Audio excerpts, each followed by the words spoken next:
The facts and the stats and sharing your opinions. Get on the ball and stay on the ball by tuning into On the Ball with Troy Bif Mills on WINN FM 98.9 every Tuesday night from 7 to 9 p.m. and also on Facebook and YouTube. Be on the ball.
Good evening to you, or should I say good morning, good afternoon, good evening, good night to you, wherever you are in your part of the world. I know in the St. Kitts and Nevis, the Leeward Islands, the OECS, the Caribbean, it is good evening. In certain places in the US, etc., it's probably, good evening. In some places, well, the extreme is today, is yesterday in some countries, and today is also tomorrow in some countries. So good morning, good evening, good night. Welcome to another edition of On the Ball here at WINN FM 98.9. I am Troy Bif Mills, your host, and it is indeed an honor, pleasure, and a privilege for me to be here this evening. Today, the 4th of March. Gosh, the first quarter of the year nearly finished by. And how many things have we achieved here? The time just fly, poof, poof, poof. I remember when I told somebody on the 1st of January this year, the year nearly done. The person ain't believe me, and poof. After that, I told them we turned around twice, and it was the middle of January, the end of January. But before we get into our program, we say to those of you celebrating birthdays today, happy birthday to you. If you're celebrating anniversary, happy anniversary. If you have achieved something worth celebrating, a new addition to the family, a baby, you've gotten married, you've got a new bicycle, a new hairdo, I don't know, new fingernails, happy birthday, congratulations to you. And to those persons who would have celebrated birthdays between last week, Wednesday, and yesterday, happy belated birthdays to you. Those of you who would have had some bereavement during that period, you have condolences on behalf of WINN FM 98.9. And those of you who would have had some bereavement today as well, you lost some loved one, friends, family, on behalf of the management and staff of WINN FM 98.9, the board of directors, and the On the Ball Sports Show, and yours truly, we say condolences to you, and we are praying for you. We ask that you be strong and you find comfort and strength, remembering the many fond memories you would have shared with your departed loved ones, and those memories you would forever cherish, keep close in your heart. To those of you, and well, before I go on, two persons readily come to mind, not in the sporting arena, but close to me. James Pepper Hamilton, may his soul rest in peace. The banjoman, as some people may know him, born in Nevis, but spent his whole life in St. Kitts, lived abroad in St. Croix. For a while, he was the banjo man, the singer, the captain, the leader of the Jingle Bells String Band. And he also had another string band, the Hot Shot String Band. And he played with string bands here in St. Kitts, in Anguilla, in the Virgin Islands, British and the US. And he just loved a bad string band. He passed last week. He was laid to rest yesterday. So on behalf of, and he was a whole household name, a Kittitian name. Everybody loved Pepper, loved the string band. So on behalf of Kittitians and Divisions, we say condolences to his family and friends and the Jingle Bells String Band as well. And also on behalf of the management staff, board of directors of WINN FM and yours truly. And a former co-worker of mine at Cable and Wireless. Well, ultimately, back then it was Scantel. She started working with us at Scantel. And then when it was rebranded to Cable and Wireless, she was still there. The late Troy Mills. She passed yesterday. The sister of the late Dawn Mills. Well, Joy passed yesterday. A lovely young lady. We worked together. I had a try thing with karaoke, and she has a beautiful voice with karaoke. And she passed. So on behalf of WINN FM management and staff, board of directors, and yours truly, we say condolences to the family. And again, we ask you to be strong and find comfort and joy in the many, many good times you would have shared, which you will forever cherish close to your heart. And we get into it, a lot of action happening. I believe 2025 might very well be declared the year of sports in the world. Not because there isn't an Olympic, but a lot of sports playing. Right now in St. Kitts, we have domino competition going on. We have track and field. We have basketball. We have female cricket. We have men's cricket. In the Caribbean, we have men's cricket as well. Over in Pakistan and in Dubai, we have ICC's Champions Trophy. That has nothing to do with the women's IPL in India, and it has nothing to do with the other cricket being played all over the world. And CONCACAF would have been having some football. And tonight, we are going to have a guest directly related to sport. We are going to be having, well, two sets of guests, should I say it. We're going to be having the St. Kitts and Nevis Olympic Committee, and they are working with national associations, whatever sporting discipline you have, once it's an Olympic sport. And we're also going to have a representative who is already here from the St. Kitts and Nevis Athletes Commission. He's going to be telling us about that. So before we get to him, those of you who normally follow the show, we say thank you for doing so. Eustace Hendrickson up in Texas. How are you, Eustace? Hope all is well. We have Curtis Cook. He's an ardent listener to the program. Mr. Politics, he's there as well. We have Evie Morris. Good night, Evie. How are you doing? She's up in the road there by Bactus, Manchester Street, or whatever it's called. Larnett, Somerslow over in Keon. And we have,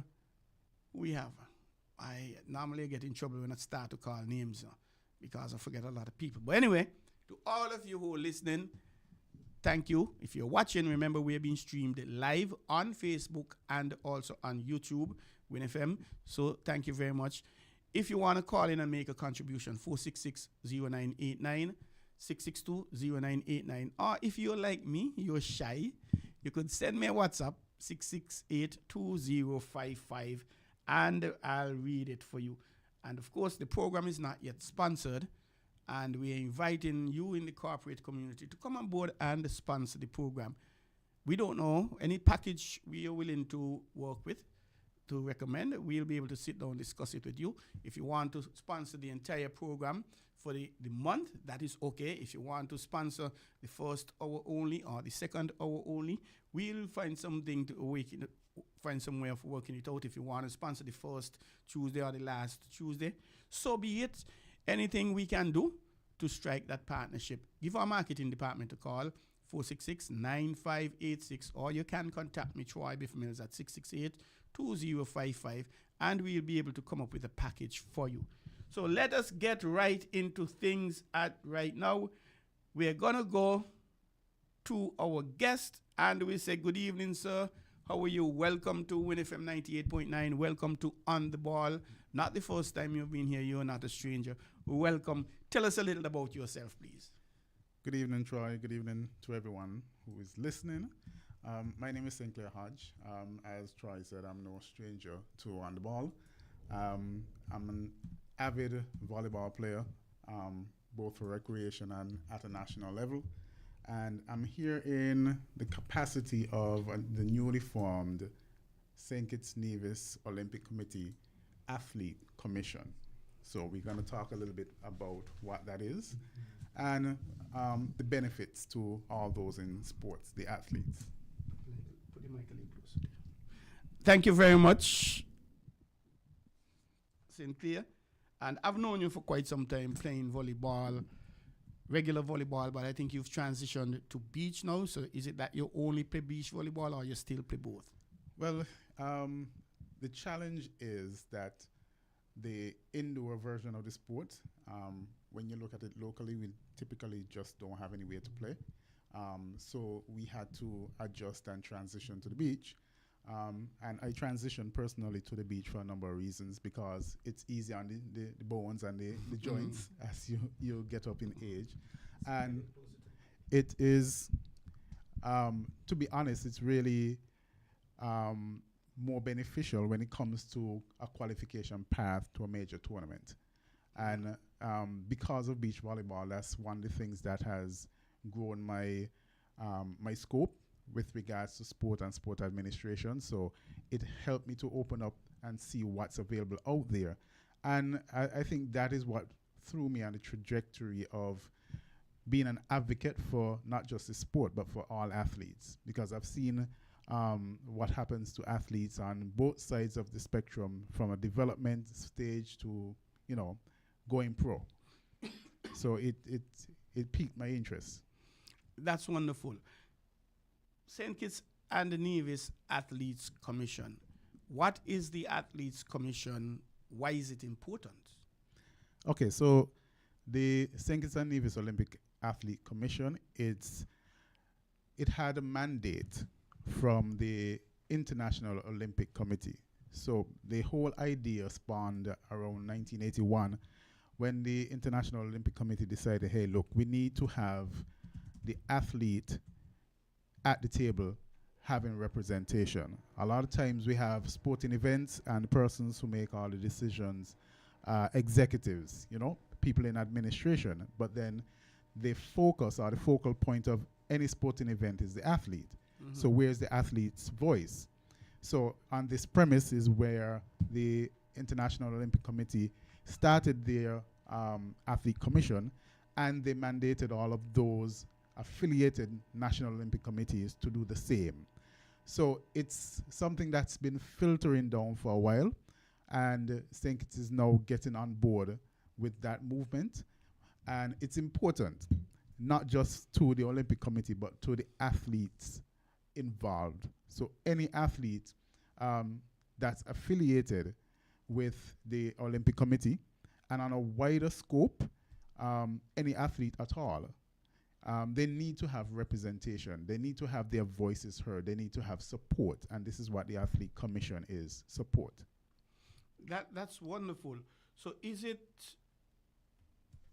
just started period here in St. Kitts, or was there ever a representative, whether appointed or selected, to represent that Athletes Commission's interest here in St. Kitts and Nevis? How was it before? Yes, so there was an appointed individual by the name of Virgil Hodge. I want to shout out and tell her thank you very much for the groundwork that she started, the introductions that she gave when we attended the Pan Sport Olympic, the Pan Sport Athlete Commission last year.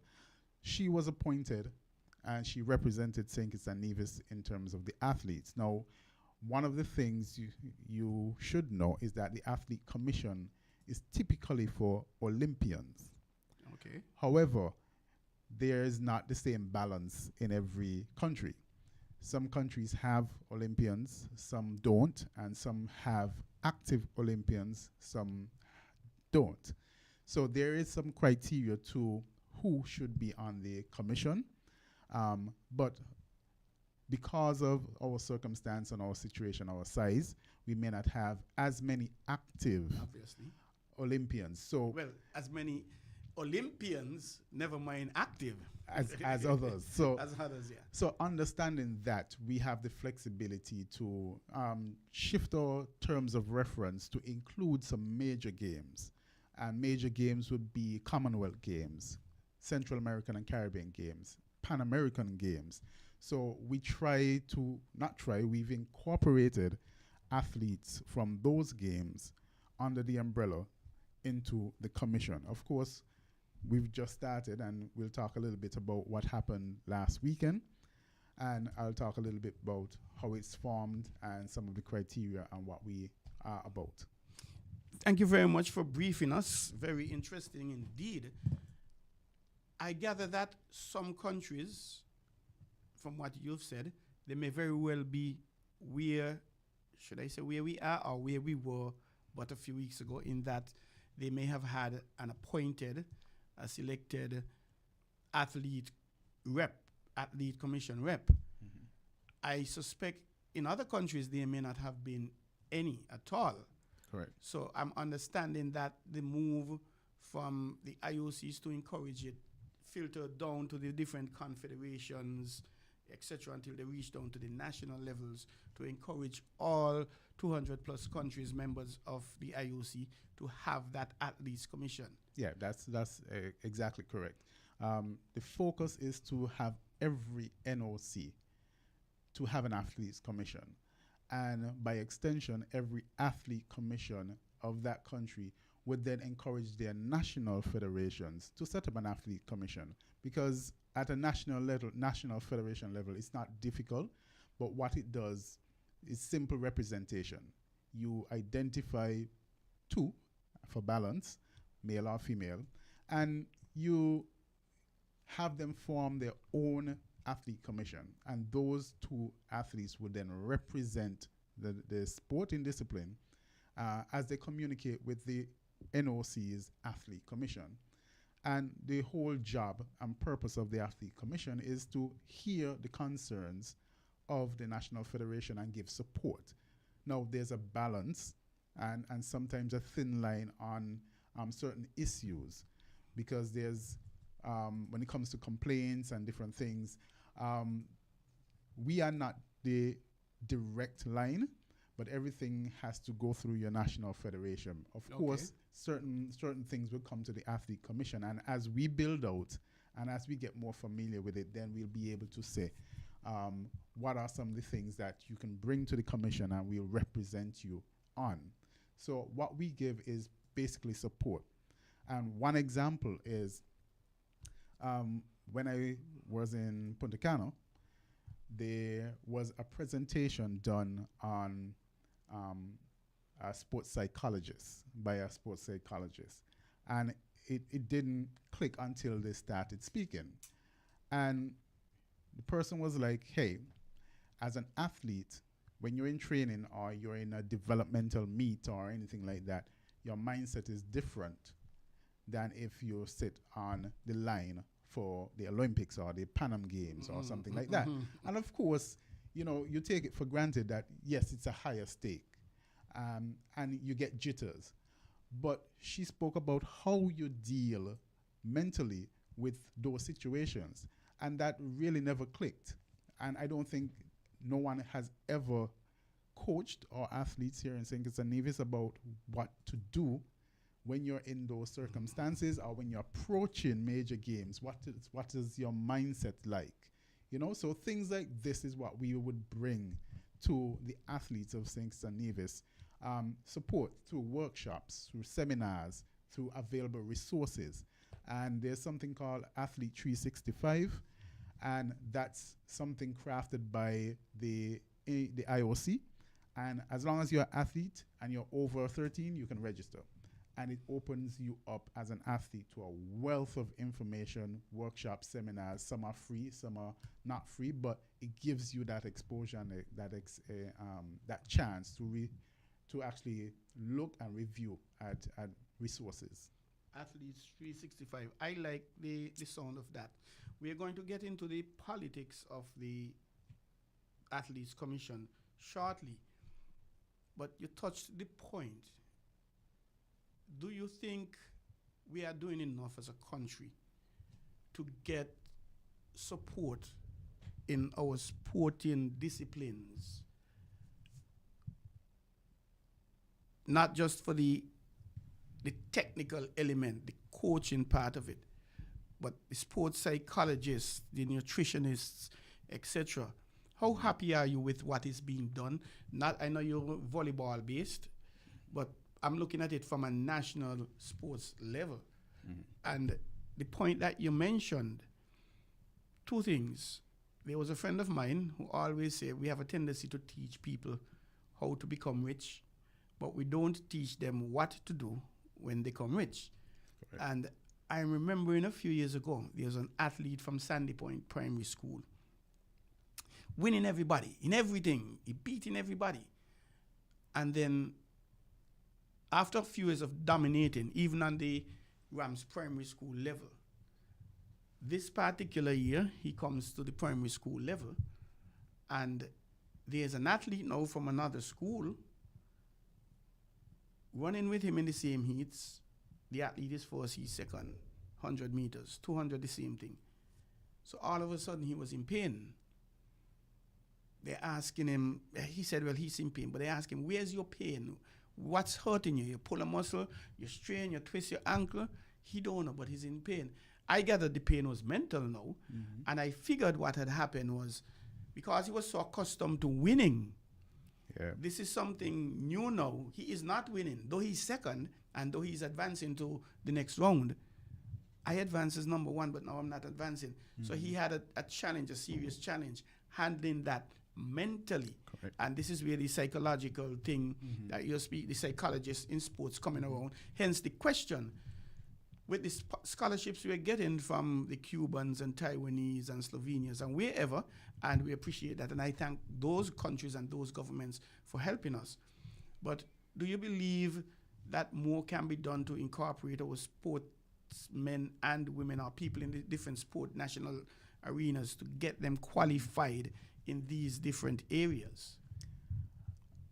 The short answer is we're going to need another show.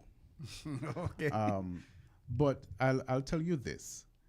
We have made a step towards creating a framework where we can have this in place, and that is the National Sport Policy. Wonderful. That has been created through the Department of Sport and to the Ministry of Sport. But from what I understand, it has not been activated. And if you have a national sport policy that has been developed and speaks to these things and speaks to how the government can approach this, how they can fund it, how they can seek to raise resources, and how you could even build it from an educational standpoint, because it's a multifaceted approach. For example, getting requisite resources in terms of trained personnel. It doesn't start in just sending out resumes or an application or an ad for some sports psychologists or nutritionists. You have to start in the schools. You have to find persons for sustainability. You have to find minds who are interested and guide them along that path so that you can have a pipeline of these sports psychologists, pipeline of nutritionists, physiotherapists, all of these persons, and be deliberate about incorporating them into the government's strategy and human resource capacity. You have to build the capacity deliberately. So if you don't have that aptitude to deliberately build this capacity, how can sports survive? So I don't want to touch too much into it. I understand it. It's going to be a whole another week of talking. But from the Athlete Commission side, and this is one of the reasons why I accepted the invitation to come and help and set up this Athlete Commission, because through the commission, you have access to certain resources. And from what I saw, the sneak peek I saw, I mean, everything is almost available to athletes. I saw something come up via email where Olympians, if they're on the road doing training, usually they're traveling in Europe or different places, Airbnb, through the International Olympic Committee, would give a scholarship. So you can apply to get that Airbnb scholarship. So when you travel, you'll get a reduced rate on Airbnbs or free accommodation for Airbnb. So these are things that have come together. So there's a community worldwide that has come together to form a network to create and support athletes. There are a number of grants and funds through the National Olympic Committee that are available, but I think sometimes there's a disconnect between what's available, who knows about it, and the national federations. And then coming back up from the national federations, there's somewhat of a disconnect between how to apply for those and how you manage, because after you utilize the funds, you need to report on it. So there needs to be a bridge, and I think the Athlete Commission can build that bridge for them. You're listening to On the Ball here at WINN FM 98.9, heard every Tuesday from 7 a.m. to 9 p.m. with your host, Troy Bif Mills, yours truly. And at the moment, we are discussing the St. Kitts and Nevis Athletes Commission with Mr. Sinclair Hodge. Stick and stay. Don't go away. We will be right back after this short break. Stay with us. And okay, we'll have to get some seconds together. And just to brief you that we are... Okay, let's go and take the break right now. Thank you. Let's Get Real on WINN FM. Hi, this is Lavi. Let's Get Real, Wednesday nights at 8 on WINN FM. Get ready for an hour of real talk that will keep you engaged and informed, bringing you insights, the hottest topics of the moment, and perspectives that matter from the runway to the political arena. Real Talk with Lavi covers all. Let's Get Real, Wednesday nights at 8 on WINN FM. WINN is 98.9. 98.9 is WINN FM. Tune in to Creative Voices, the ultimate radio call-in program where innovation meets inspiration. Join me, Dr. Sarah Owen, as I welcome brilliant Caribbean creatives and innovators for engaging sessions that promise to spark your creativity. Don't miss this unique opportunity to interact with our guests, ask your burning questions, and gain insights that could elevate your own creative endeavors. Tune in every other Friday from 10 a.m. to midday. Get inspired.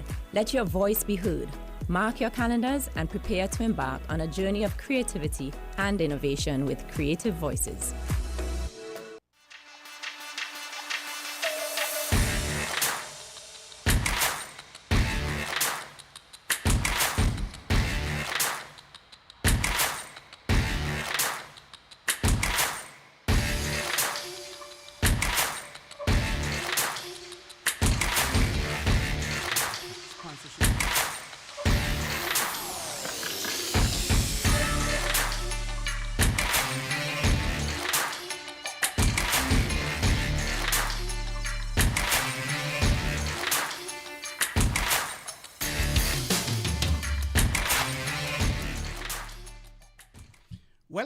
Welcome back to On the Ball here at WINN FM 98.9 with Troy Bif Mills.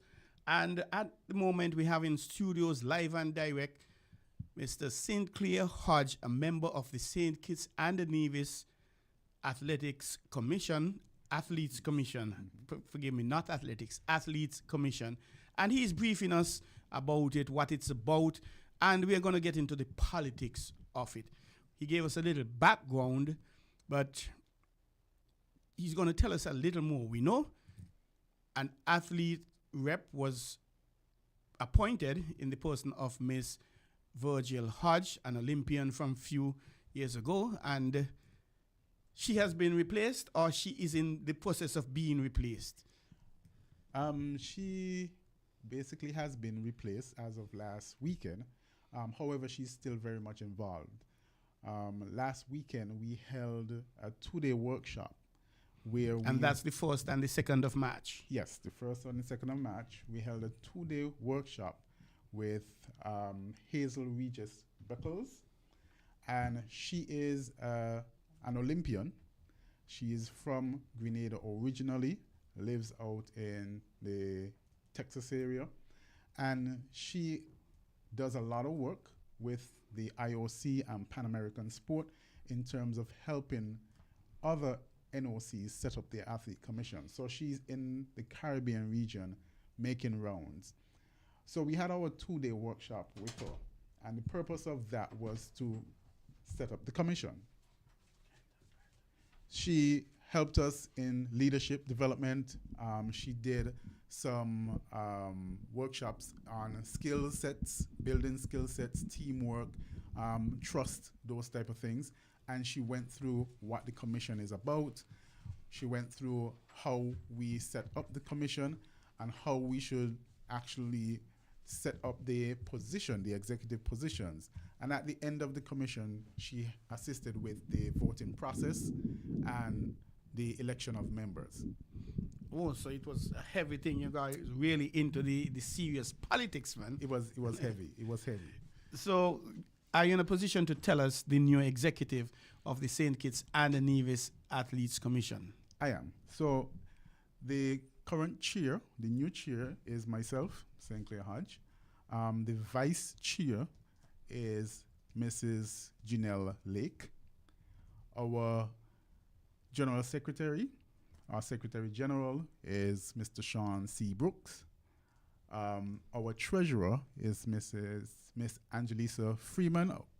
I'm sorry, I don't know her married name. She had just recently got married, so I don't know her married name. And then you have Chanel Cook, who is our PRO. And then Mr. Jason Rogers. We're happy to have him with us. He's an executive member on the board, and ex officio would be Virgil Hodge. A very powerful team here. And speaking in my capacity as president of the St. Kitts and Nevis Table Tennis, I am quite pleased that one of our athletes, Angelisa, national table tennis champion, has been selected. So that is wonderful. And I like the combination, the balance, male and female. Yes. So it's actually a mandate. Okay. You have to balance the executive, and not just from gender, but from sport. You have team sport and you have single sport. So you could come from, somebody playing tennis, but then you have to have a team sport representative, somebody football, playing cricket, football, basketball. any one of those that are under the auspices of the National Olympic Committee, those can be involved. Now, this committee, this executive board was set for 4 years. And of course, it's replaceable through normal voting regulations once we get to that time. So the whole point of it is to start. So we made a start. We now gonna, do the work to flesh out the terms of reference, all of the nitty-gritties in establishing the commission. Once we get that done, then we move into the national federations to explain who we are, what we're gonna do, what they can expect from us, and open up an invitation to them, because we want other athletes within the auspices of the NOC to join. And as long as you're within the sports that are under the auspices of the NOC, then you're an active athlete, you're part of the athlete commission. And of course, there are restrictions and stipulations to who can be on the executive and who can participate, but you're an athlete nonetheless. And our motive, our modus operandi is to add support for all the athletes. I like that. And I like the approach with the team sport and individual sport, as it were, because I'm a firm believer that, excuse me, here in St. Kitts and Nevis, it's really challenging for us, extremely challenging for us to reach far from an Olympics point of view, say in football, maybe even in volleyball, no disrespect. No, you're right. Beach or on the court. And I dare say even in track and field. Last Olympics, I realized there was an 11-year-old, I think it was, doing skateboard from France, and I realized skateboard had in a lot of these youngsters. Right. I started thinking of a 15-year-old swimmer from Nevis, Nisbet, that, hey, he's going to be amongst one of the youngest. Right. But I quickly had to change that and realize, boy, at 15, you got people 11, 12, 13, 14.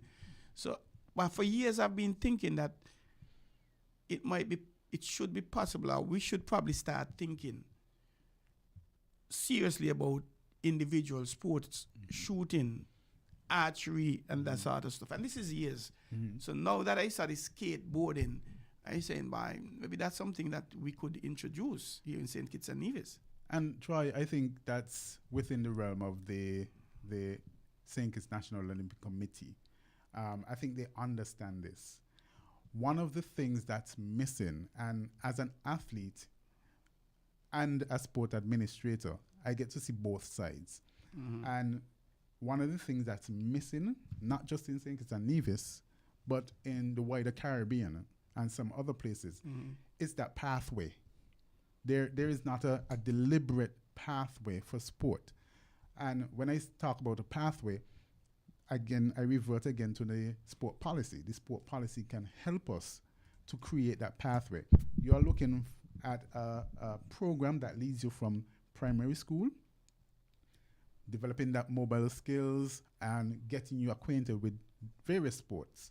And then you move into high school, where you start to develop a little bit more. You start to hone your skills and choose a sport.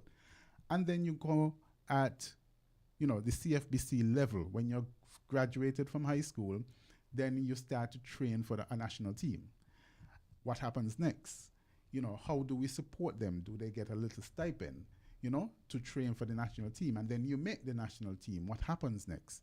Do you get a little increase in a stipend so that you can train properly? Because what people don't understand, to be an elite athlete, you have to eat properly.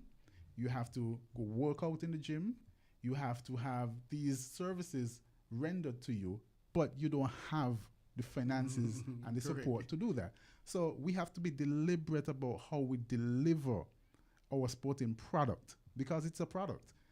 People to this day, still, when you go overseas and they see your flag, they still say, "Hey, I know Kim Collins." It's a product. So we have to be deliberate. When you move from a level where you are a national player and you make it to CSC Games or Pan American Games or Commonwealth Games, how deliberate are we in terms of supporting, not just financial, but other means? But there has to be a deliberate pathway, and that is missing. And the Athlete Commission is not promising that we're going to give you that pathway. What we are promising is support. So supporting different avenues, giving you access to different avenues. So I just saw something come out where there's a self-development course, and it's free. So things like those just popped out. I think you have to register by tomorrow, but we are new in it, so we're just starting to get some information trickling in. Once we get deeper in it, we could share that. And I'll use this opportunity to encourage all sporting disciplines in St. Kitts. Once it's an Olympic sport, or even if it's not an Olympic sport and you want to have a conversation with the National Olympic Committee, fine, have a conversation. But if it's an Olympic sport, try your best, formulate your national federation and join the National Olympic Committee, because there's benefit in joining the Olympic Committee. You get support, you get access, and you get opportunities. So Taekwondo, all of those who are here, they would benefit from joining the National Olympic Committee, and we represent those athletes. You're listening to On the Ball here at WINN FM 98.9. In studio, live and direct, we have with us Mr. Sinclair Hodge, the president of the St. Kitts and Nevis. The chair. The chair. Oh, yes. Okay. Athletes Commission. I have to get it right. Excuse me, politically. The chair of the St. Kitts and Nevis Athletes Commission. And he is here briefing us about what it is all about, what it involves, how they went about setting it up. Because this commission is basically, in essence, just 4 days old, 3 days old. The elections were when? The Saturday or the Sunday? The Saturday. Yeah. So Sunday, sorry. Sunday. Okay, so it's just a few years old. Days old, but yes. though it's in its infancy, looking at the people you have here, yourself as chairman, Miss Janelle Lake, I know, are playing sports, a former national queen here in St. Kitts and Nevis for Sugar Mass Carnival. You have some powerful people. Sean Sibooks, who was instrumental in working on the national sports policy, and Miss Angelisa Freeman, a national table tennis champion. Miss Chanel Cook, I've known of her for forever. I'm not going to boast and tell you that she's from SP where the best be. I'm not going to tell you that. Jason Rogers, of course, the name precedes him, and of course Virgil Hodge. And apart from being an athlete, Virgil Hodge, she's making her debut as a solo artist on the National Music Festival coming up in a few weeks. Yes. So she's multi-talented. And I'm so proud of Virgil, and I'm happy to have her on the team with us, because what that is, it shows about transition. And that's one of the big topics at the IOC level, Pan-American level for athletes. Athlete transitioning. There are a number of courses, and we want to bring that to St. Kitts, because a lot of athletes have no clue what to do next. You've been performing as an athlete all your life. You get to this point where you have peaked, or you're getting tired, the bones start aching, and you begin to scratch your head at that point. What do I do next? And it might be a little too late to do what you really wanted to do, or even get interested in something. So what we want to do is to help our athletes, even from a young developing age, to understand, hey, how do I work parallel training and high performance and thinking about my end game and transition? So get ideas down to marketing. A lot of our athletes, they understand what marketing themselves is, but they don't know how to do it properly. And a lot of times you'll hear a lot of athletes say, oh, the biggest thing we need is money. I agree. But being out on the international stage, you realize that a lot of athletes are doing their own marketing. They have their social media pages, they market themselves, they attract sponsors, and that's how they actually make some money to travel, to train, to purchase this. I know a lot of the beach volleyball athletes, they get supplement sponsors, and these supplement sponsors have to be vetted by the anti-doping agency. Correct. So you can't have these doping substances here and sponsoring an athlete. No. So it's a tight game, and it's a legitimate game. So these are things that we have access to as St. Kitts and Nevis athletes. So we want to bring that to our athletes. We want to make them better. Again, the commission is about support. If we could support our athletes to grow them and make them better, we're going to have a big product at the end of the day. You're going to see 20, 25 athletes from Little St. Kitts going to the Olympics and doing well. That's what we want. I like the sound of that. And of course, on the ball and WINN FM, we are here to support that. It so happens that I'm the sportscaster for WINN FM 98.9 as well. So we have two bites at the cherry, so to speak, on the ball every Tuesday from 7 to 9 p.m. and also the evening sports as part of the news package, major news package. And there's a rebroadcast in the morning. Nice. So we're here to assist along that line.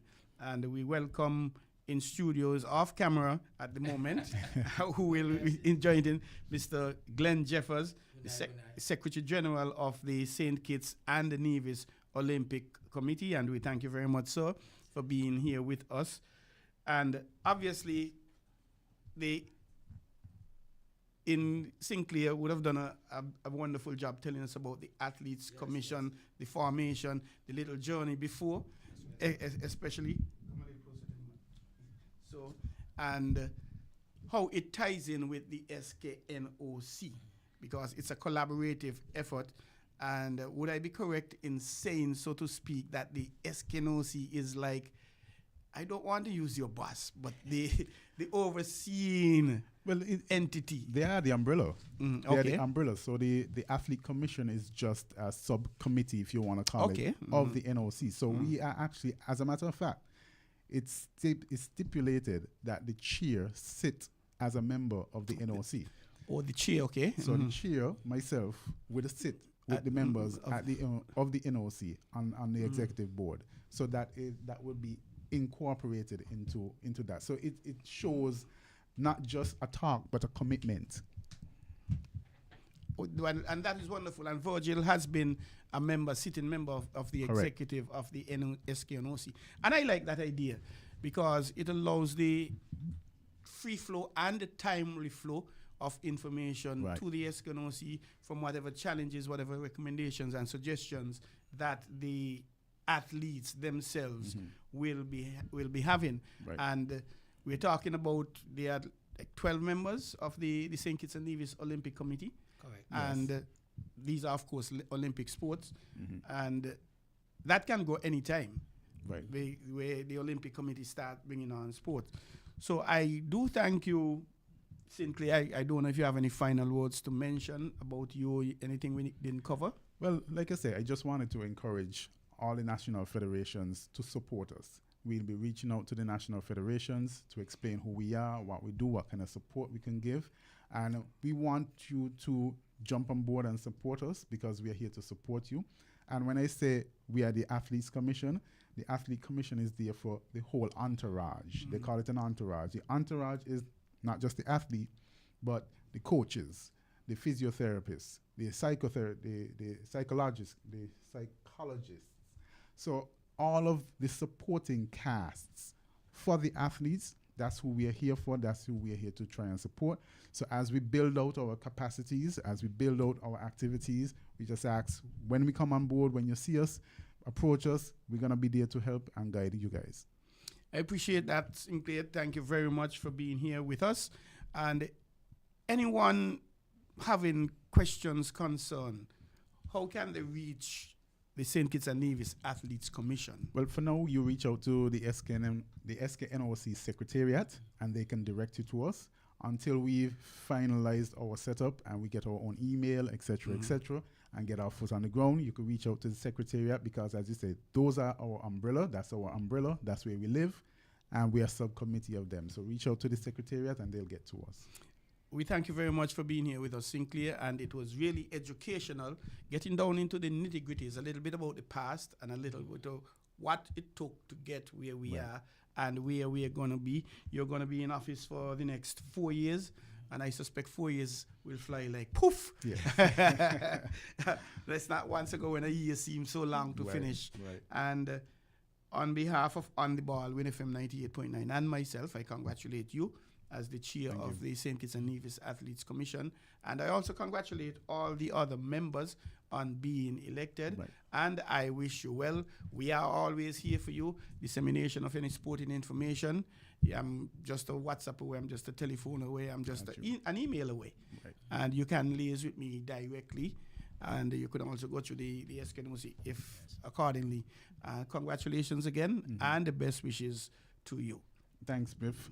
Can't do it without my team. So I appreciate them, and I appreciate all the support from you guys. Do you mind giving us the team members again before you run away? Yes. So myself as chair, my vice chair is Janelle Lake. Secretary General is Sean Seabrooks. Then you have our public relations officer, PRO Chanel Crook. Then you have Virgil Hodge, who is ex officio. Jason Rogers, who is executive member. And then you have our treasurer, Angelisa Freeman. Okay, thank you very much. Very powerful executive you have there.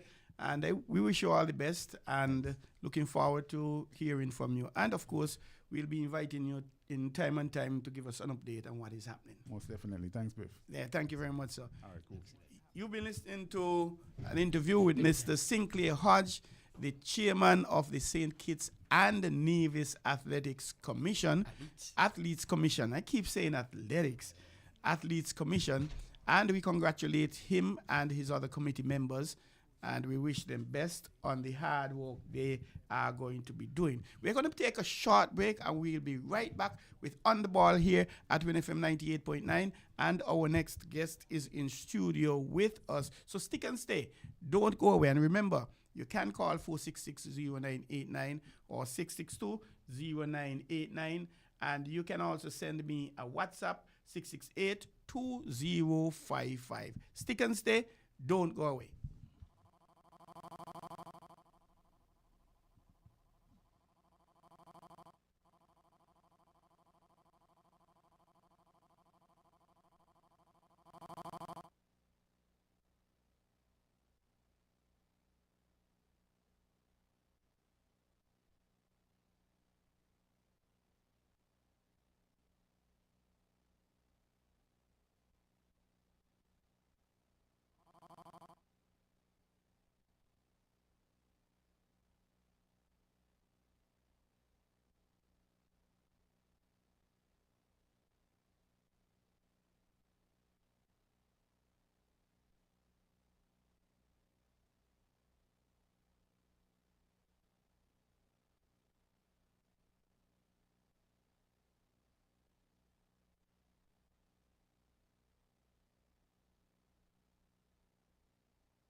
Welcome back to On the Ball here at WINN FM 98.9, a 2-hour sports show here heard on WINN FM 98.9 every Tuesday from 7 to 9 p.m.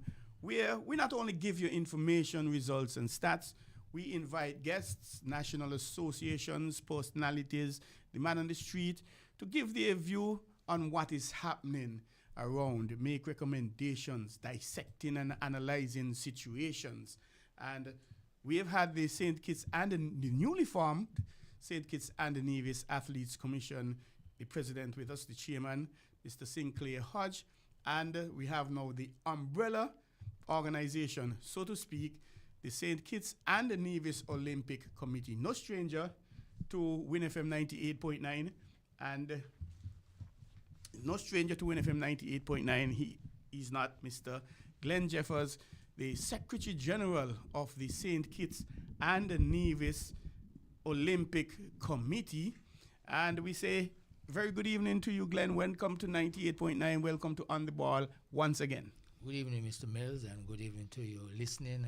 Say you're on the internet too, so I should say you're viewing audience. Yes, Facebook and okay, and the YouTube.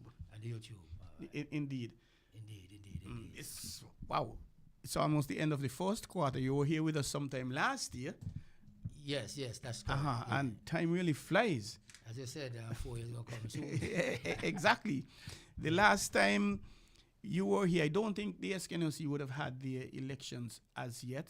No, the election was before the AGM. Yeah, the AGM. Yeah. So do you mind, you had your elections in the latter part, the last quarter. Yes, last quarter. Do you mind giving us Well, the NOC held its a brief on the executive members, etc.? well, of course, yeah. The NOC had its annual general meeting. That's its 2024 annual general meeting in November. And we, of course, went through the normal business of the association as it relates to what activities were done for the year, audit reports and appointment of auditors and so forth.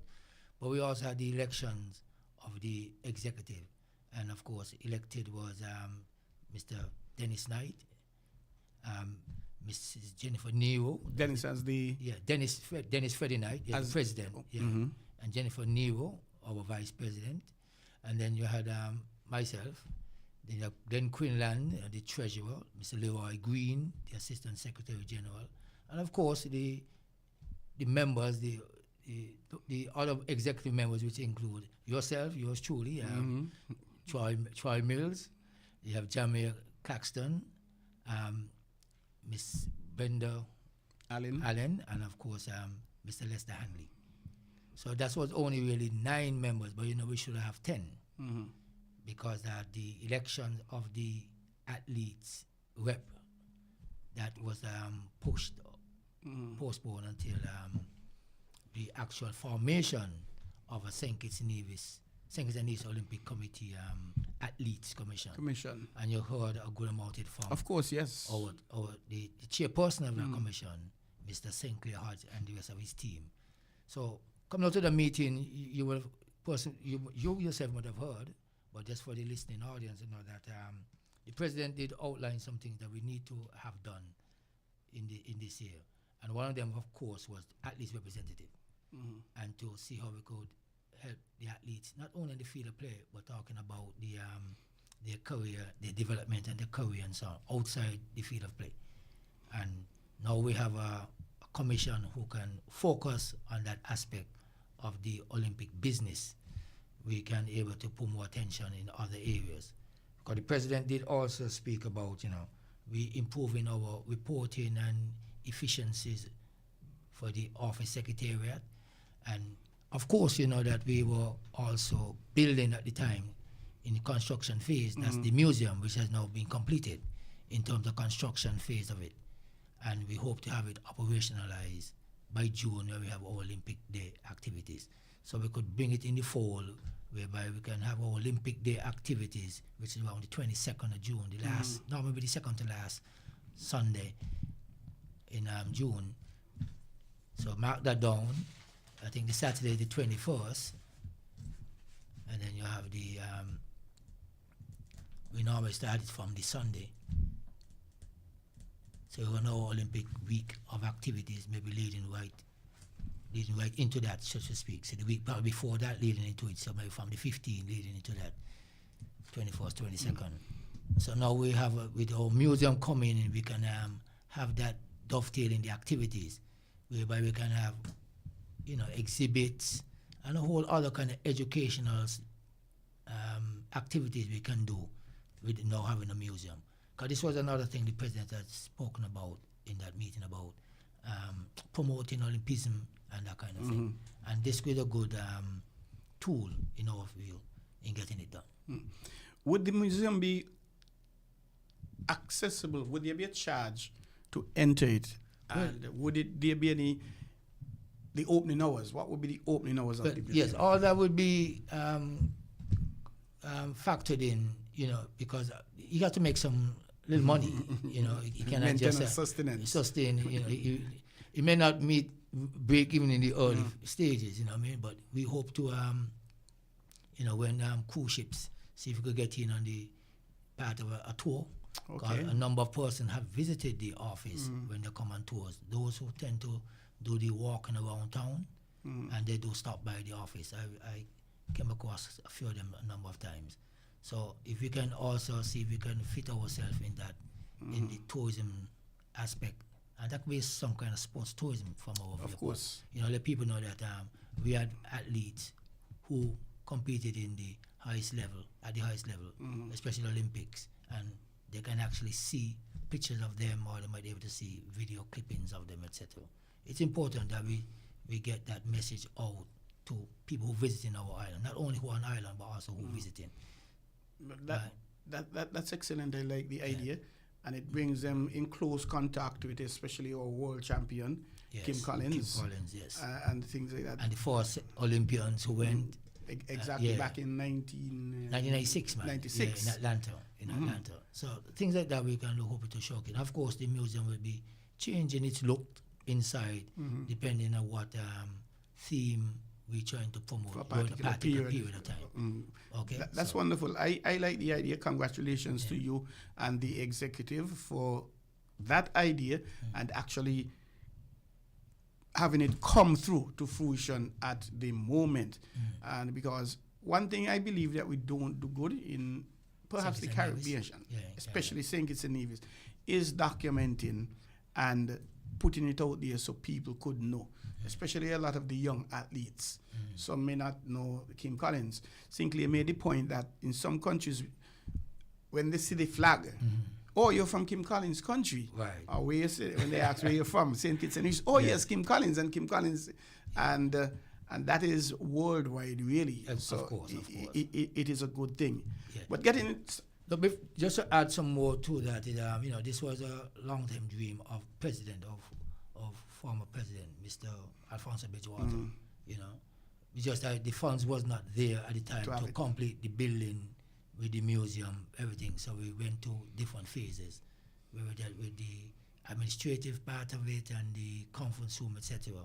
And then we now just completing the museum aspect. So I'm sure he's smiling now. He'll be happy, yes. Yeah, he'll be happy. And maybe when we have the opening of it, the actual official opening of the museum back, Who knows, we might feel his presence. You might feel his presence, yes. So I just want to make sure put that in. That was one of his lifetime dream. And we are so happy that we were able to reach this point to at least start get operationalized coming by for our Olympic Day. Because we have a lot of artifacts, items to catalog and put, we have to know what we have first. Yes. And then we start to do how we're going to put them in base of themes, subject matters, and so forth, displayed in the museum. You're listening to On the Ball here at WINN FM 98.9, a 2-hour sports show heard every Tuesday from 7 to 9 a.m. with yours truly as the host. We have with us live and direct in studio our second guest for the evening, Mr. Glenville Jeffers, the Secretary General of the St. Kitts and Nevis Association. No stranger to WINN FM, no stranger to On the Ball here. And he's going to be talking about us. The first question I'm going to ask him, what sort of quadrennial, because the SKNOC operates every 4 years. That's good. What sort of quadrennial would you consider the SKNOC would have had for your last one in terms of your successive, your achievements, your challenges? Was it just as good as the one before? Just the same, a little better? Well, the past quadrennial was a little more challenging than previous quadrennial in that, it had the COVID years, so we had lost the games that have been 2020, you prepare leading up to 2020, and they came off in 2021 in a sort of a lucky manner, so a lot of the athletes didn't get the chance to really up their game going into, because it was broken. The training, everything was broken. Everybody was locked down to some aspect. Indeed.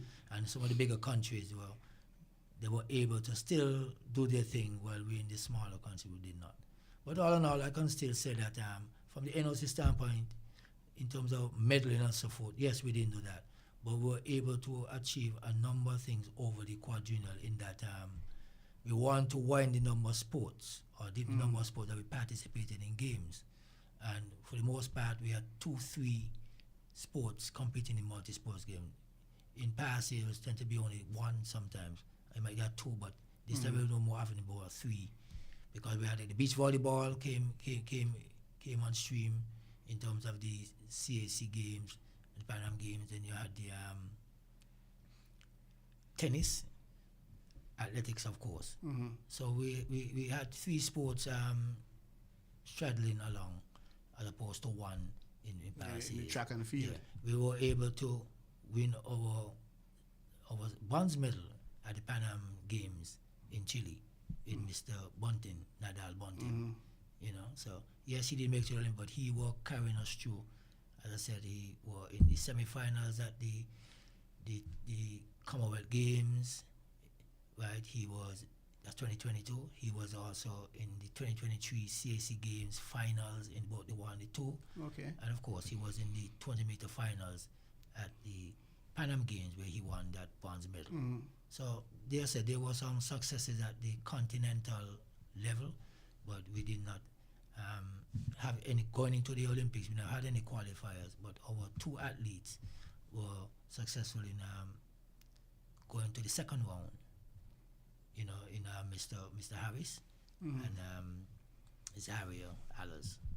So yes, they did not medal, but they did not qualify to the game. But when they showed up to the games, they won their heat and were able to compete in the second round. So we were proud of what the success they did, but we really now everything more or less normalized, and the athletes them have to start, as President Knight would say, where we have thinking our pathways of excellence. So we're working on national. We want to work with the national federation again. Hey, look, we need to push through talent to get to that high level, so we can be very competitive on the world stage. Very, very important indeed. Now, the next 4 years, the next quadrennial. Yes. What are the prospects for that? What are you thinking about in terms of the SKNOC? Well, we're thinking from the competition side, we're still thinking of increasing further the number of sports we take part in, at least up to the Pan Am Games. And the Olympics, of course, you could say, because we did only one, so we could get 2 sports at the Olympics, and we could get either 4, at least 4 at the Pan Am Games and CAC Games, and even the Commonwealth Games. To me, that is showing great success. I mean that the pathways to excellence is working. And hopefully by 2032, then we can really start with medal. Can a medal come by 2028? You never know. Especially now gem sport in athletics, But we know for the others, it's still baby steps. They're kind of they're treading through new frontiers to them. You know what I mean? So you don't want to put the pressure on them, but Correct. let the sport that was there all the time, that anchor sport we call athletics, let them do the big heavy lifting, meaning that the pressure will be on them. Hey, it's time for you to be final, Exactly. and leave the other ones to just get there. You see, as you can see in the Olympics, we were 2 sports, we were swimming and athletics, but at the same time, swimming was just being accepted last year, and it is coming to the fall. So they now get a good feel of it, and trust me, that SKN Aquatics is really pushing to see if it could, should I say, accelerate its it's showing in the number of games over the quadrennial. They don't want to come in as non-qualifiers. They want to come in as qualifiers. Exactly, and they're doing a wonderful job. Yeah, Actually, the swimming, they also have the sailing as well, and they're building capacity because that is important. You have to get your support staff qualified, so that then they'll be able to actually support the athletes. The athletes, yeah. And Sinclair, we did speak about psychologists and trainers, and one of the points we discussed was the fact, which I believe within all my heart, we get how many scholarships from Cuba, we get how many scholarships from Taiwan and other countries. And the need for the government to perhaps consider now, and hey, we cannot no longer do the technical elements, the agriculturists, the doctors, the lawyers, what have you, the business, the accountants. We need to look at sports. Could we get 2-3 sports psychologists and trainers and nutritionists, etc., etc.? Because I believe our athletes here in St. Kitts and Nevis, we perhaps have the worst nutrition in the world. I don't think we are disciplined enough, even if we're given a particular diet. I don't think we're disciplined enough to really do that. And when we're at home, exactly, when we go, that's a different thing. But when you're home, you're done training, run in the shop and do something along the line. But what's up first for the St. Kitts and Nevis Olympic Committee in terms of involvement, the activity? I know you mentioned the Olympic Day, and I'm hearing that there's an activity on Saturday, International Women's Day. Coming up this weekend, on Saturday, which is International Women's Day, of course, and we always have our women in sports, organize an event on that day, so we can honor the women folk in our sports and administration and other fields, So we always take that time out to award, cherish, speak well of on that day of all the women who in the various positions in sport and outside of sport too, but mainly in sport, because we are member federations. They nominate at least 3 persons to attend that little one day seminar, works what I wanted to be there and talk about the good things and what they can do more to empower women to do more and get involved in sports. So that's coming on this Saturday. We also have later in March, we're on the 17th. Think of it, that sounds like the week after. We have the King's Baton Relay.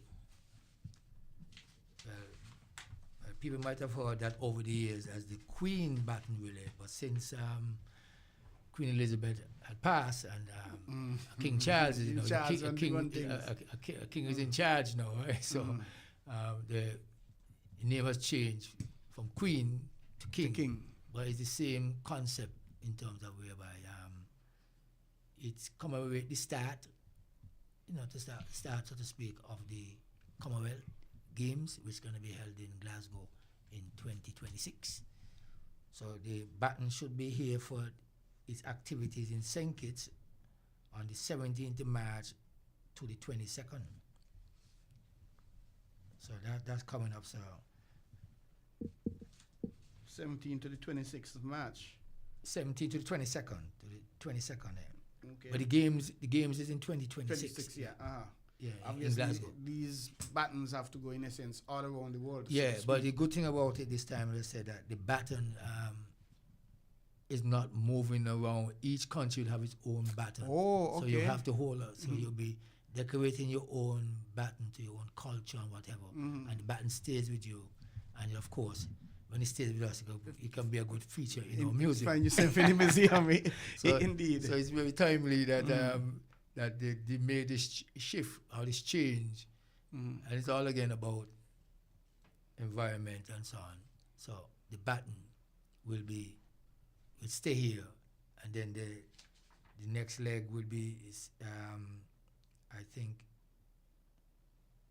But actually started off in Trinidad, and then they come to St. Kitts on the 17th. Then they go to St. Lucia. So it's Trinidad, St. Kitts and Nevis, St. Lucia. Okay. And he walking his way down the Caribbean, Barbados, Grenada, and so forth and so forth. Right? So, but our baton should get in here maybe that weekend on that, hopefully on the BA flight. Okay. Before the 17th, which I think was the 15th, if I'm not mistaken. It might be on the 15th. So I like the idea with each country having its own baton. Yes. So you decorate accordingly the Yeah. cultural elements. So you'll have that permanent token, so to speak, for Of want course. of All a better those- expression. Yes, all those others with the Queen baton. Then we have videos, digital Yeah. film. But now we're gonna have The real thing, real the real, thing. the real McCoy. Yeah, the real McCoy. stay with that. I like that. Yes. So it's one country at a time. Yes, And are they going to all the countries? all affiliated? 74 countries. So they're saying this is going to be the longest baton. This is the longest King baton baton relay? baton relay. Okay. It's the longest that since 74 countries. 74 countries and territories in the Commonwealth. That's important in the Commonwealth. In the Commonwealth, yeah. And the Commonwealth would have been countries that were former British colony, colonized, yes, thing, yes. the Indias and the Indias, the St. Kitts and Nevis, the etc. Caribbean, all the Caribbean and so forth. Would, in cases where countries, they were Commonwealth, but they're now republic, say Dominica, Well, Trinidad and Tobago. The Trinidad is always there. Okay, so Yes, it they doesn't never- matter. Yeah, it didn't matter. No. Because you were once a British Yes, colony correct. back then. Yes. So even though you changed your status now Trinidad was, to a republic. and Trinidad had changed status ever since. There was all the republic when they after they get independence. Yes. And they're still They're still treated there. as being a member of the Commonwealth. Okay. You know, you don't lose your ties. You not do- because, don't lose the status. You, say, sort you of- might change who's the head, but yeah, it's not that so politically rigid, as you so to speak. It's because we share same culture and like experience. For whatever it is. You're listening to On the Ball here at WINN FM 98.9, and we have live and direct in studio with us the General Secretary General of the St. Kitts and Nevis Olympic Committee, Mr. Glenn Jeffers, who he and his team have just been returned to office just a few months ago in November, and they're facing now a new quadrennial, a new 4-year term until 2028. Yes, And after the the elections are always after the Olympics. in November after. In November, and so they have a chance to work towards the next Olympics, which is going to come just like that, poof, In LA, in Los Angeles. Los Angeles, yeah. And speaking about it, the President of the United States, Donald Trump, of course, he's making the rounds all around the world for different reasons, but two things I really liked what he did. Yes. He did say he signed an executive order that in the U.S. there are only two sexes, Yes. male and female. That's one. And the first thing is that he said, Yes. for you to compete in a female sport, Yes. you have to have been born a female. Female. So, and transgender could be either way, man to woman, woman to Or man. vice versa, yes. So, put simply, for any person in the U.S., you have to compete in the race of the sex that you were born in. And I like that. Yeah. And if somebody somewhere wants to hold a competition for transgenders, I think they should do that. And I'm not certain how many persons are aware of it and what can happen. Yeah, what can happen, yes. Last Olympics, So the boxing. the boxer, the number one boxer in the world, who was really, he felt that she was going to win the gold medal in her category, but the fight was stopped after 46 seconds in the first round. She couldn't continue because in an interview after, she said that's the hardest box she ever get in her life, and it must be so because it came from a man. Whether you like it or not because he's a transgender. Right. Yeah, I mean, men were physically stronger, physically quicker than women generally. And the same President Trump, he gave some supporting information why to do that. He said, weightlifting, for example, in some one divisions, the record, a transgender broke the record, not by 10 or 15 or 20 pounds, by 400 pounds. So could you imagine, let's say the record was 500 pounds for women. this transgender come and carry it up to 900 pounds lift. Yeah, we never reached it. Yeah, that's an immense thing. So I support that. I am not certain we have that challenge within St. Kitts and Nevis we don't have that. per se. That is generally in the bigger countries. And you have to do something to do with the sport in itself, the international body. Because track and field, we call some years ago, with the young lady from which country it was, the 800 meter. Was it an African country? African country, But she was born a female. Female, but it's just that her testosterone testosterone levels were more abnormally high. Yeah, and they had set certain guidelines as to if you have that kind of testosterone level, you cannot compete in certain races. Correct. I think it was right up to the 8 or the 15. Yes, so she had to compete in the longer races races. if she wanted to. Yes, and she had to undergo treatment. Treatment to keep the testosterone level down. And things like that. So some international measures are taking action even long before action, but they went more on a chemical way as opposed to when you're born. Yeah, exactly. Because I said, young lady born. Yeah. She born a female. So on the Trump's executive order, she should able to compete with the females. But her chemical or whatever, the makeup, with the makeup had very much advantages. Give a tremendous advantage. So I really support him with that. And I'm remembering a few years ago, there was a cricketer from Australia, I think it was, a transgender. Yes. And I'm not so ICC. She went to Canada to compete in a men's competition because Canada allowed it. I am not certain if she got very far after that. It was a female competing in a male. Yes. Yeah. No, sorry. It was a male competing female. in a female cricket. Okay. And I didn't hear much after that. I have to follow up and see. I think that was Block. I never heard it. Yeah, it came up. It was big in the news, but all of a sudden, poof, it went away. And I always believe that was the case. That you're born a man, you compete in man sports. You're born a woman, you compete in woman sports. Likewise. Not changes, etc., etc. So apart from the International Women's Day, as well, the King's Baton. Yeah, we also have on this. In this year, we have to prepare for the Pan Am, or they call it Junior Pan Am Games, which is going to be in Paraguay. That's the 9th of August to the 23rd. So a lot of activity will be surrounding that, and it's for athletes under 23. Okay. Yeah. Olympic age, so to speak. Yeah, but under 23. Yeah. So that is again was a competition that was a game that was designed to improve the pathway to get to the bigger Pan Am Games and the Olympics. You understand? So the winners, the gold medalists for those at the Pan Am Junior Games, they get a free pass straight to the senior Pan Am Games. Yeah. That's wonderful. Again, you see, you're trying to build that continuity before you really develop to get out there to take on the creme of the creme.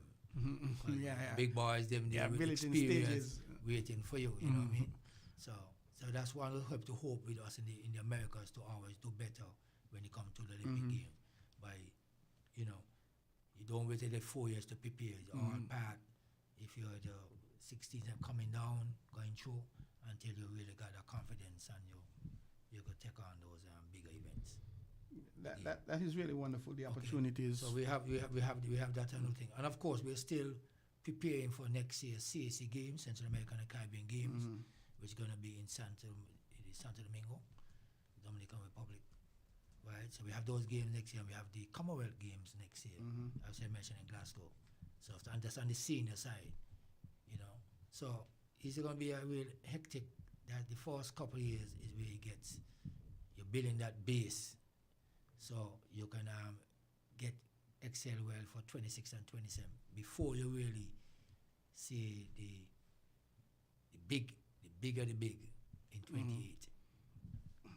You'll be able to see what the athletes have coming through and who are going to be able to represent St. Kitts and Nevis well in Olympic based on what they see them doing at the Junior Pan Am Games, the Central American Caribbean Games, the Commonwealth Games, and then in 2027 you have the Pan Am Games before you go into the Olympic Games. So there's that definite pathway. That is the pathway. That is step by step. Incremental, yeah. If at least is really serious about it, give that 4 years hard work. It's doable. I like that idea. I remember these are only the Olympic products, SKNOC products, if you want to call it. You still have each international federation, with the international federation, have their own championships. You understand? Athletics have right now the World Indoors, I think, is this month. They have their World Outdoor Track and Field Championships. All those are still inside that 4-year window that you can also, you know whether the games, but you can build up yourself at the championships. So all you want your talent ID, but they are with confidence that we athletes taking part in those events. And the experience, the exposure, and it builds confidence too. There you go. Especially for a young athlete coming up in the ranks. You have to be able to build that confidence. Exactly. So, the Commonwealth Games, that has been through a turbulent period. yes. Tossing from here to there and Glasgow, Yes. putting up their hands at Last the end minute. and say, Yeah. okay, we must have a Commonwealth Games. We can't let it not be had.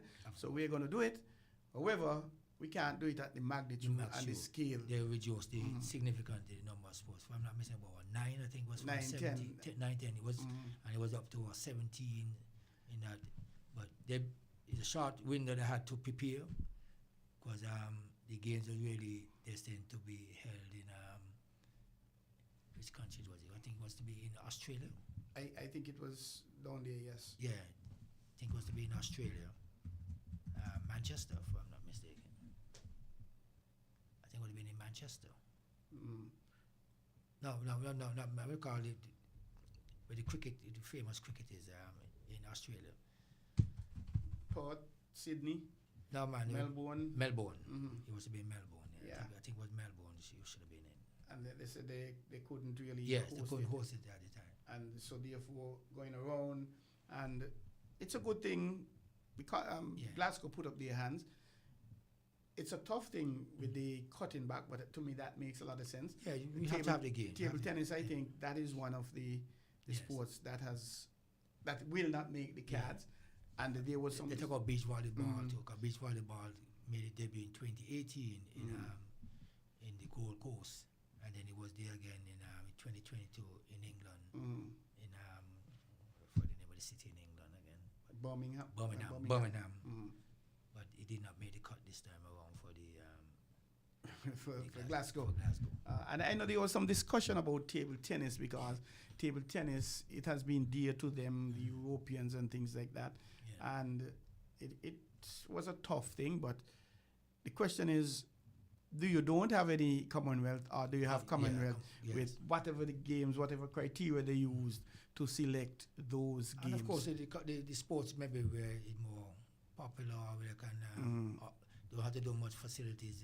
Exactly, which you basically have already. You know, because 3x3 basketball made its debut in Birmingham, and now it's on the fixture again in Glasgow. The facilities, the interest development. Because it's a simple thing to set up and to put on, and you finish in 2 or 3 days. Exactly. Right, so, but we just hope that come for 2026, you got 2030, you know, you're able to stabilize. You know, it may not reach right back up to the 17 plus, but at least get more than 9, 10. Of course, in future, especially when you have the Olympics. Right after introducing new sports and in some cases replacing some sports. And things like that. Yeah. So that's always the case. Always the case. Juggling around. And speaking of Olympics 2028, yes, cricket will be on the cards. How are we as St. Kitts and Nevis in the first instance looking at that? Are we thinking about competing? Are we preparing to compete? That's St. Kitts Nevis, because there has been some discussion, and it is clear that the West Indies cricket team cannot compete because Olympic is a national country event. Yes. St. Kitts and Nevis, Antigua and Barbuda, etc., etc., etc. However, for that to happen, the sport and discipline will have to be a member of the Correct. National Olympic Committee. That's correct. And are you in a position to say if any plans, any discussions, anything have started as yet towards that? No, not with the. And who should be taking the lead on that? Should it be the St. Kitts and Nevis Olympic Committee, or should it be the Cricket Association of St. Kitts and the Nevis Cricket Association? You said it right, the latter whereby those two organizations would have to, you know, see the benefit of having one national federation represent the sport of cricket, with, of course, with the help of the West Indies Cricket Board and the ICC. And Leewards. Yeah. And Who all the stakeholders in the we would not jump in a space immediately, you know, because of course they might only see a benefit that we want them to compete, to try qualify or to participate in qualifying competition for the Olympics, but they have to see that is beyond that. That it should have one federation, similar to the netball. similar to all the other sports in St. Kitts and Nevis, whereby one national federation oversees the activities of that sport Within the within St. Kitts and Nevis. Indeed, because I haven't heard any discussion, and obviously 2028 is fast approaching, and well, the criteria as well. I'm not certain how that's going to be broken down. Obviously, they are the continental associations, and when it comes to the Pan American region, the USA, North America, etc., the West Indies alone, you know, we have something like what, 12, 13, 14 teams. Yeah, with the ICC and the West Indies Cricket Board, West Indies, Cricket West Indies. Cricket West Indies, they probably are collaborating now to see how they're gonna be How they're gonna fix it. how they're gonna decide, you know, which teams, what's the criteria for which team gonna be able to participate in those games. You know, 'cause it's not only the West Indies alone. You still have the powerhouses Of course. in India, Australia. Pakistan, Australia, and so forth. Sri Lanka, New Zealand, You know, whatever and whatever. And I don't know, I don't know how many teams, but they're only taking 12 teams. That again. When they start saying taking 12 That is teams, the you key. don't start to count down. Who and you know, 12? well, who 12? You don't say, well, maybe Australia, India. Are you going to go India, by the ICC New Zealand. ranking? Yeah, ICC ranking. And They're going to be front and center because they do that for basketball and other sport. They're going to ICC Exactly. ranking. So it therefore means that we are not ranked, and chances are we won't ever get ranked up there in the top 20. In what, 3-4 years? 4 years. So maybe that's where the appetite. But you have is, to but start. Yeah, you have to start something. You have to start something. You have to. But I don't know. So quickly, the West Indies gonna also West Indies also look to see, well, hey, how it's gonna impact them Financially, otherwise. because if some countries do so well, depending on the level of investment they put into it, they may eventually say, well, why will we need to play in West Indies anymore? Why we can't be playing on our own? Our own, yeah.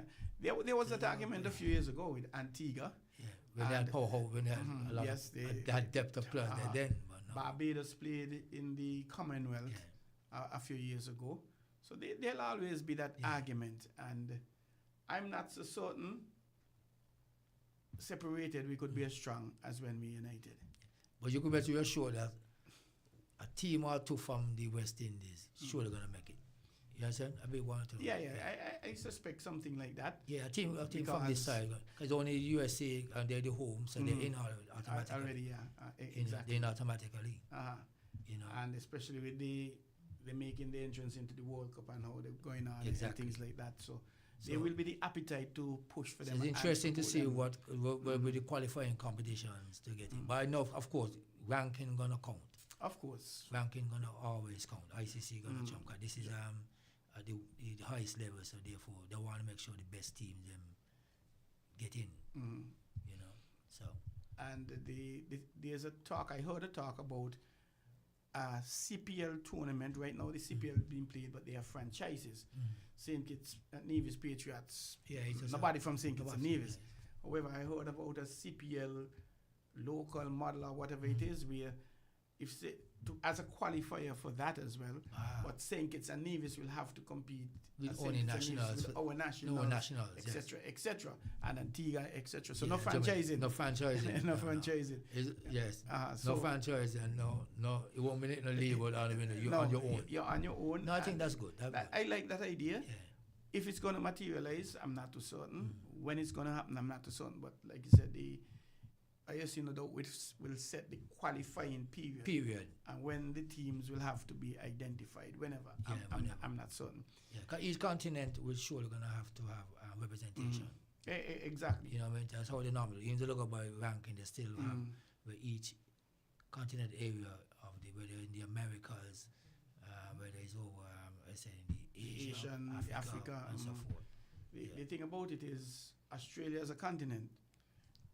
Well, all aside, Oceania. It's Australia only and New Zealand, the real power, Australia. them two powers in the basically. Yeah, and then we're getting the Asia, you have the Sri Lanka, the Pakistan, India, Afghanistan, Bangladesh. Oh, they have a lot. Yeah. So they go, so. Exactly. Yeah. But anything before you run away, Glenn, you would want to leave and you would want to remind us as time slips. It's already 8:44. Yeah, of course, we want to remind them to support the NOC and its member federation in whatever activities they do. Right now, this we call the sports term. So a number of the school sports going on, and so track and field will be in the hype, and of course we have football kicking off in a big way. So and then basketball, we have our junior league going on. So there are a number of national federations who have their respective, whether it's national league, junior national leagues, or school sports. And netball might pop up, and the basketball, the senior element of it come off. So we do have that packed early part of the year, and we encourage the public and the sports-loving fans to support them in any little way. Every little thing counts, by just patronizing, going to the events. That helps you to get receipts. And of course, if you have sufficient funds, you can also be a sponsor. Indeed, individual sponsor, or you can be a group sponsor. But from the NOC, we are pushing right on, as I said, with our own activities. The King's Baton Relay, the museum, that should be able to see some activity from the street side, because the Baton will be moving around and doing some cleanup on beach and different things. So the Baton will be doing some work when they're on the island. So all in all, we're looking for a good 2025 in sports, and we encourage our member federation. Please remember to submit your programs and look forward to the one-on-one meetings, which are going to kick off sometime later this month. Because we have to have the one-on-one meetings to get good insight of what our members looking to do over the quadrennial. For next quadrennial. Yeah, over the 4 years. So, of course, the early years will be more detailed, and the latter years, they will tell where they're leading. But we're concerned about pathways. Pathways to excellence, that's all. That's important, to get the younger players up and about and carrying on the baton as it were. Exactly. Mr. Jeffers, I congratulate you and the St. Kitts and Nevis Olympic Committee and the work you're doing, the museum. I think that's a very, very big thing. You're having your hands full. The International Women's Day, the seminar coming up on Saturday, Saturday 8th, the King's Baton Relay. You have the Junior Pan Am, etc. Yeah. That's happening. Olympic Day. Yes, Olympic Day in June. You have your hands really full. Yeah, very active year. Yes. And we do congratulate you, especially the formation of the St. Kitts and Nevis Athletes Commission. Yes. Because that is a big thing, and I know if the late President Bridgewater was here, he would have been smiling, and it would have been a very proud moment for him. Yes. That as well as the museum. Yes, as you can see, the conference room is working. Exactly. Last week was the Athletes Commission workshop. And this Saturday, the Women's in Sport, and next Saturday, of course, we have to be going activity at the Olympic, at the Bridgewater. Yeah. So congratulations to you and the SKNOC, and the best wishes. And well, our invitation for you is basically open. a regular part of our programming, so to speak. Thank you. And we're here. So we basically covered, this is the first quarter.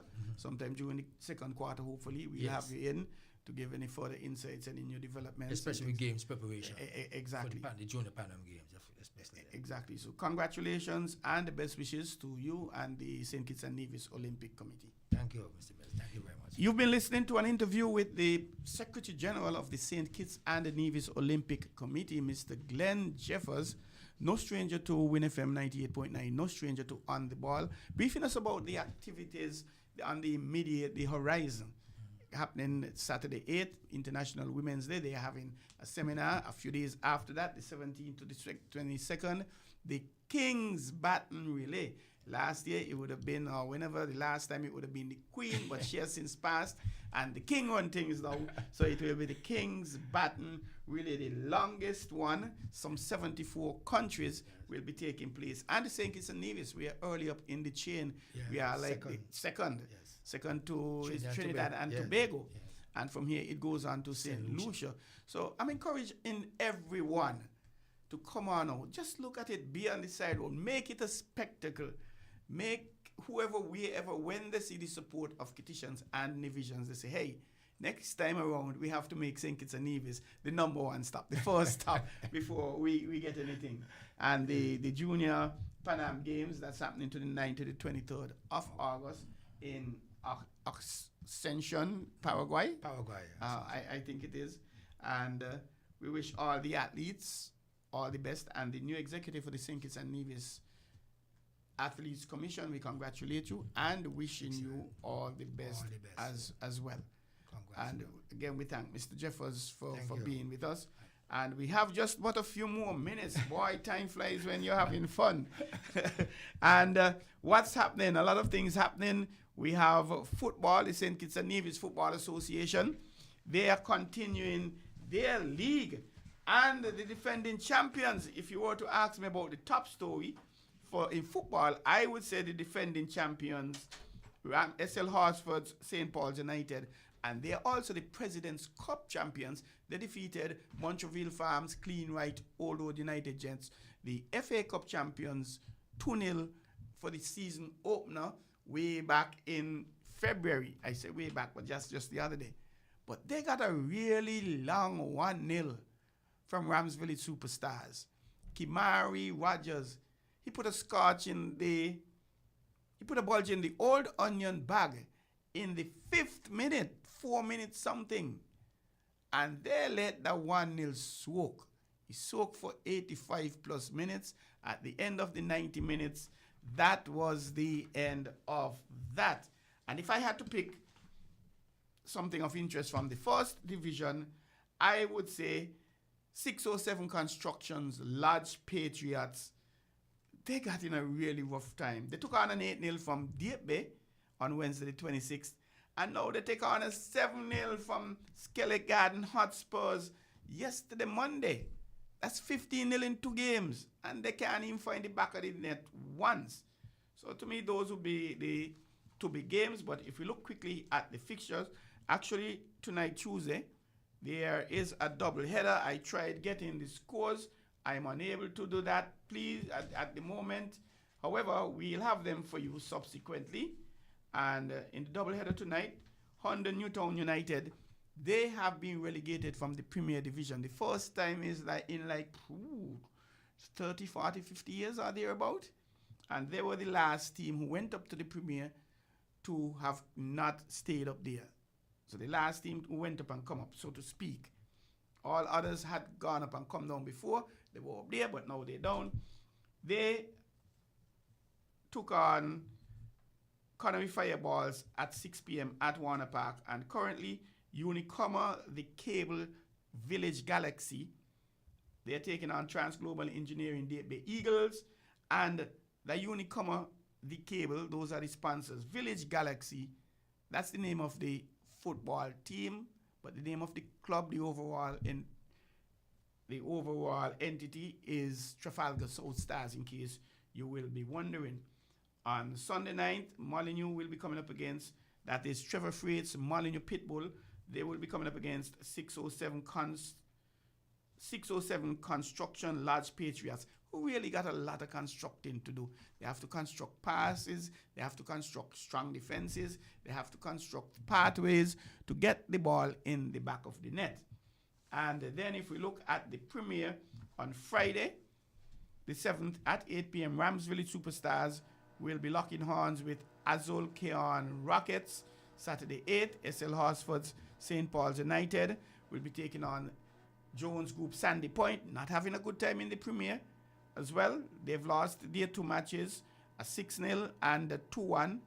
And then at 8 p.m., Tropical Blossoms Hot Springs Bath United, they're having a good one. They've won 2 matches. They've a 5-2. They defeated Mantab a 5-2. And they defeated Sandy Point 2-1. So they're in a good one. And I should say at this point, I think it was year before last, I made the prediction that I expect Old Road and Bath to be in the Final 4 last year, this year, or next year, 2026 Godspear. I expect the 2 of them to be in there, and I also expect one of them to win the national championships either last year, this year, or next year. It didn't materialize last year, so we'll have to wait and see if either Bath or Old Road could win the championship this year, next year. I also made another prediction. Come 2027 or 2028, the other will win the National Football Championship. So come 2028, Godspear, I'm saying by that time, both Bath and Old Road will win the National Championship football. That is, I am not certain. And of course, we can't go without taking a look at women's cricket happening here in St. Kitts. Round 5, that is happening. Guyana Harpy Eagles, the defending champions, they are leading. They're back at the top of the table. They have some 27 points. They're just 1 point ahead of the second place. They will be coming up against the Windward Islands, and the Windward Islands, they are actually in 5th. They have 16 points. That game is at, forgive me. This is not the female league. This is actually, yes, this is the senior, the 4-day competition. So we are talking about the 4th round of matches. The 5th of March to the 8th, Jamaica Scorpions versus Guyana Harpy Eagles at Sabina Park, Jamaica. Windward Island Volcanoes versus Leeward Islands at the Darren Sammy Stadium in St. Lucia. West Indies Academy versus Trinidad and Tobago at the CCG. That's in Antigua, the Coolidge Cricket Ground. And Barbados Pride versus Combined Campuses and Colleges at Kensington Oval in Barbados. And we could give you the points to date. And just give me a second as I pull it up. The Guyana Harpy Eagles, they are back out in the front. And the Leeward Islands, they were leading at a point, but they have dropped to the 3rd place. And Trinidad and Tobago, they are in 2nd place. The interesting thing about this, the top 3 teams, they won the 2 matches and they've drawn 1. And the bottom 3 teams, they've won 1 and lost 3 matches. However, the difference really is about the bonus points.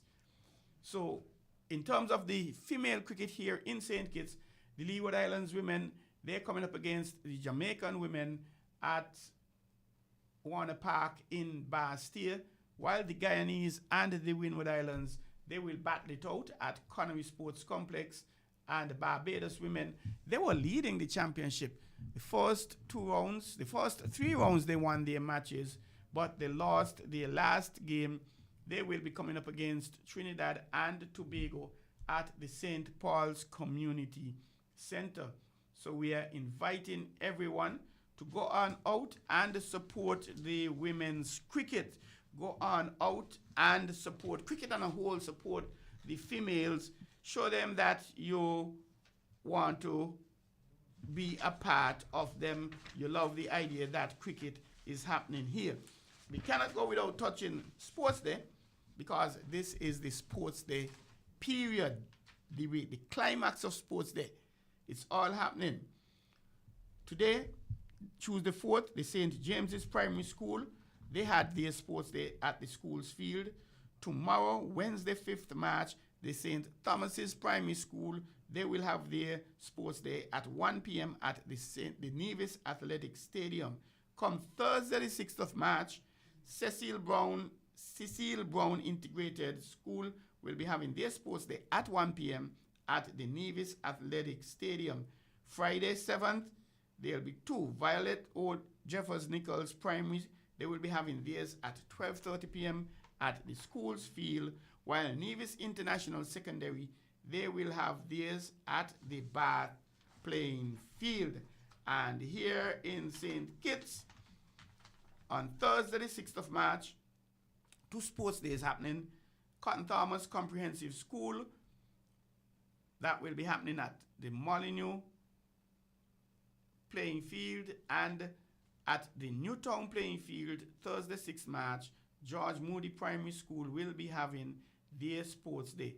Tucker Clark Primary, they're going to be having theirs on Friday, 7th March at the Newtown playing field, while Violet Petty Primary School out of Lodge, they will have theirs at the Molyneux playing field on Friday 7th, and the Sadlers Primary School will be having theirs also on Friday 7th at the Sadlers playing field. Saturday, that's a biggie, St. Paul's Primary School, Saturday 8th March at the St. Paul's Sporting Complex. Terrell Williams Primary, Sunday 9th March at the Verchilds High School. And by way of reminder, Carifta Trials, Saturday 15th March at the Nevis Athletic Stadium. Rams Primary School Championships Eliminations, the 18th of March. That's Tuesday, the 18th of March at the Kim Collins Stadium. And the Rams Primary School Championships in full, Saturday 22nd, Sunday 23rd March, also at Kim Collins. And the big one, the TDC Inter-High School Championships, Thursday 27th through to Sunday 30th March 2025 at the Kim Collins Stadium. The Charles E. Mills Secondary School, the Sems Eagles, they are on a back of back to back. Let me take a breath. Got tired. Back. So that's 8 backs. They have won the last 8 successive championships. That is the second time they have done it. They went at 8-peat before. They now want at 8-peat this time around. Can they make it 9? I am not certain. One thing I am certain, all them other schools ain't going to just say, hey, yo, Sems, go with it. Make it 9. They're going to be coming to really take them down. And Wednesday, 2nd April, Gulf Insurance Primary School Championships, or the Mini Olympics as they call it, in the Nevis Athletic Stadium. I've never really been to this. About 2 years ago, the closest I got to it was 2 miles away, because I was at the Turtle Beach, and I was to be going over. I was planning to go over. The boat was there, and I just changed my mind. I don't know what happened. But I really would like to go to one of these Gulf Insurance's Primary School Championships, and that is Wednesday, 2nd April. A little way off, at the Nevis Athletic Stadium, Carifta Games will be happening in Trinidad and Tobago, Saturday 19th to Monday 21st April 2025. That is the Easter weekend. Friday the 18th of April is Good Friday. Monday the 21st of April is Easter Monday.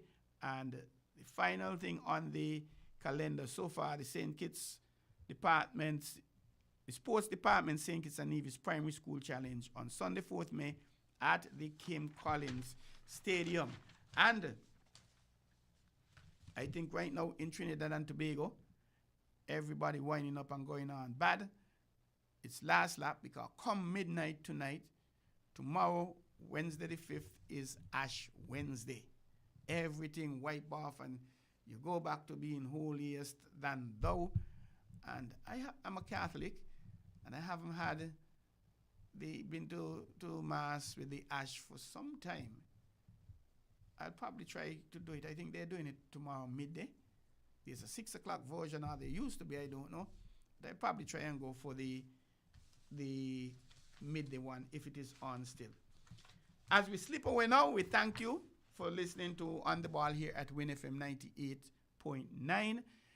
I am Troy Bif Mills, your host, and it really was my pleasure to be with you tonight. I thank our guests, Mr. Sinclair Hodge, the chairman of the St. Kitts and Nevis Athletes Commission.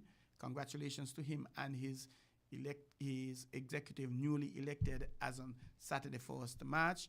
And we also had Mr. Glenn Jeffers, the Secretary General of the St. Kitts and Nevis Olympic Committee. We thank them very much. We thank you for listening. If you have any ideas you want to share with me how we can improve the program, send me a WhatsApp 668-2055, or you can send me an email if you prefer. T as in Troy, K as in kangaroo, M as in mango, I as in ink, L as in love, 1L, and Z as in zebra at hotmail.com. And of course, we're inviting you to come on board and sponsor the program. Please call 466-9586 or contact yours truly. We are in need of your sponsorship to enhance the program and make it better for you. I thank you once more for listening to the program. Join us again, please, next week, Tuesday from 7 o'clock to 9 p.m. when we bring you another edition of On the Ball. And as I slip away, I encourage you, before I encourage you, please be patient with your driving, because if you are not patient, you can or you may end up a patient at one of the hospitals, or worse yet, it could be worse for you, much worse than you being a patient. And also be positive in your words, in your thoughts, and in your actions. Thank you for listening. Thank you for watching. Have a good night. And I must thank my producer, Raspi of Tough House Sounds. Thank you, Ras. Have a good night, ladies and gentlemen.